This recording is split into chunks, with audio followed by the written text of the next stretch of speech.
Hey, what's up everybody? It's Stefan from Paint Boss on YouTube. Today we're going to do a little bit of a walkthrough on a spray booth that Marco set up. So we're going to walk you kind of right before it, then we're going to link it together with while we're working on it. So let's take a walk around real quick and see kind of how and why we do these. So the proper way to do these is obviously first and foremost, you got to support the door from underneath. That way you're going to have a nice clean line. And when you spray down here, you want to always have separation. So we just take stir stick nubs, pops it off the ground a little bit, so when we're shooting down, we're A, not going to blow any dust up on that bottom section of the door, and B, when we go to pull our doors, or the carpenter pulls our doors, it's not going to be bonded with the red rosin paper underneath. Second, we go through everybody's favorite.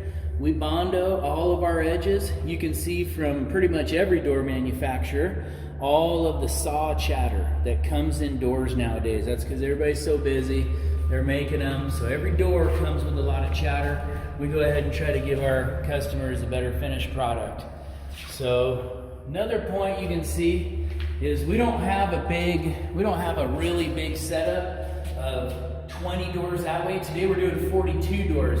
The reason we bust them up into these little sections is if we run a trail of 15 doors that way, right, or 10 doors that way, by the time we start spraying all these, the other side of that door has dried. So the reason we break them up into sections of 3 or 4 is we can spray this and the overspray won't mark it. So by the time we're done walking around these doors, shooting all these and all the edges, when I'm spraying this side of them, when I shoot them, I'm gonna have some overspray dust and some of it's gonna sit over there. So if you want that mirror finish, you gotta do them in blocks of about 3 or 4.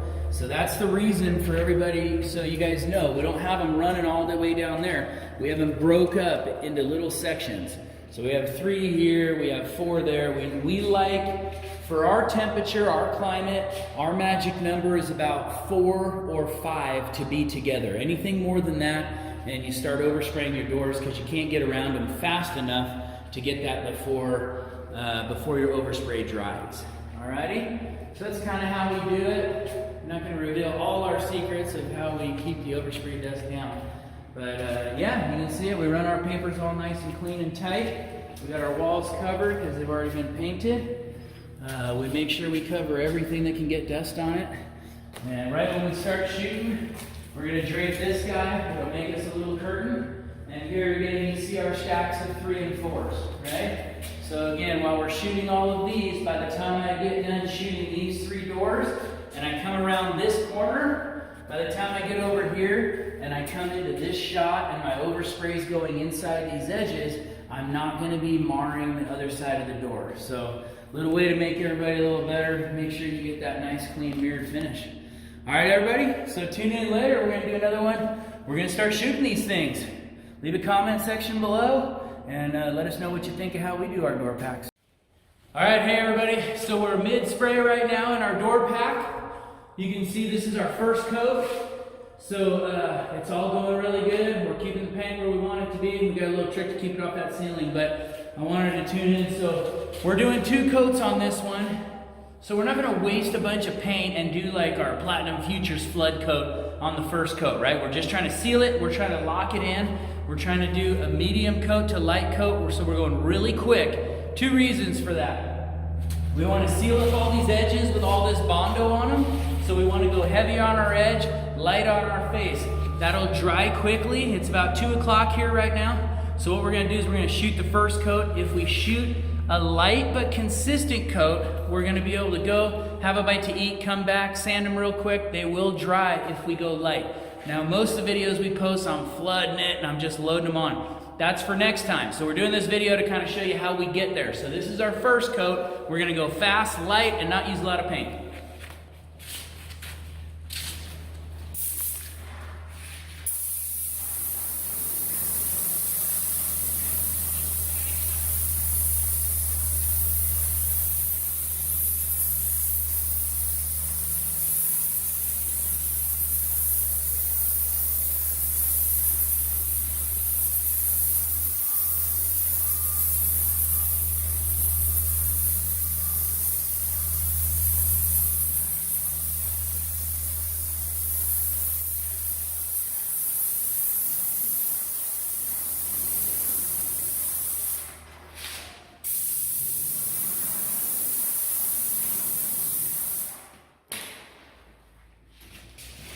Okay, so as you see with that, guys, we're gonna walk you over to the sprayer.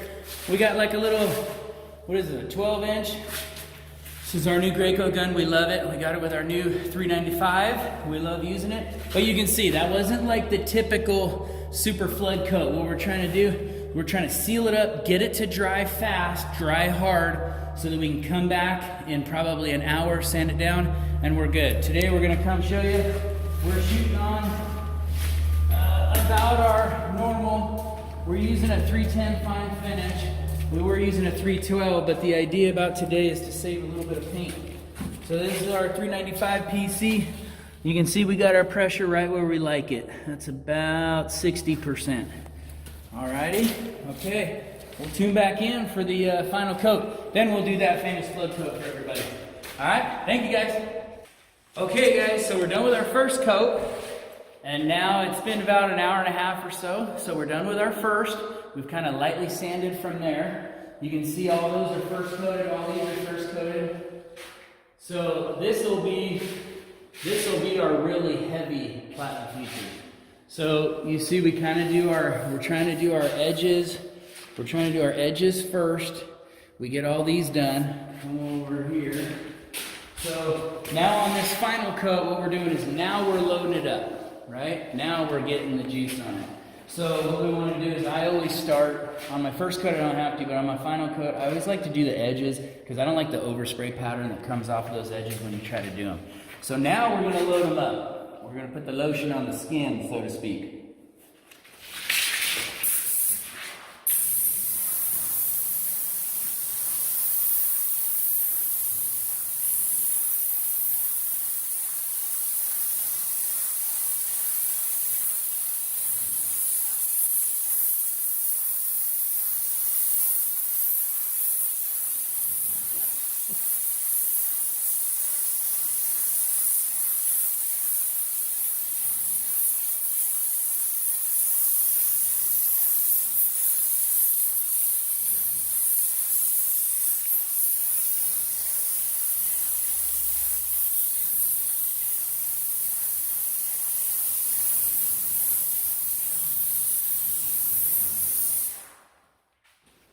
Now, always the giveaway when we do these doors that I've found in the field. The giveaway is always going to be here. So you kind of always see when we shoot doors, we make sure we do like a full overlap 2 or 3 times on this edge. This is where you're going to see that's where you're going to see the overspray when you do doors. So what I'm looking for is right up in here, nice and even, no light spots, no light spray. Once that latex sets up, it's going to all lay down like glass even though they're all standing up. Alrighty, so we're going to keep going.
Good.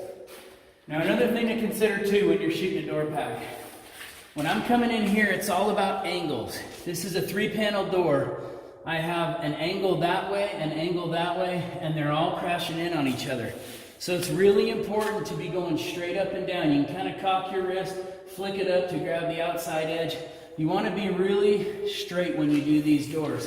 Another thing to consider is when I'm shooting this door, if you see it from my point of view, if I'm blasting openly on this door, I'm going to be overspray right on top of that door. So when I get to a spot like this, I'm going to take my wrist and shoot it like this. So I can still put my paint on here, but my overspray is going to be bouncing to that edge and out. So it's not going to affect the look of the door. So always remember, that's kind of why you hire a professional. It's all in the angles. When you're open up like that, you want to twist your wrist the other way so that you're not creating a bunch of overspray on there. All right, everybody? So thanks again for tuning in. Click that like and subscribe button to us and check out our next adventure we'll put up in a couple days. Thanks, everybody.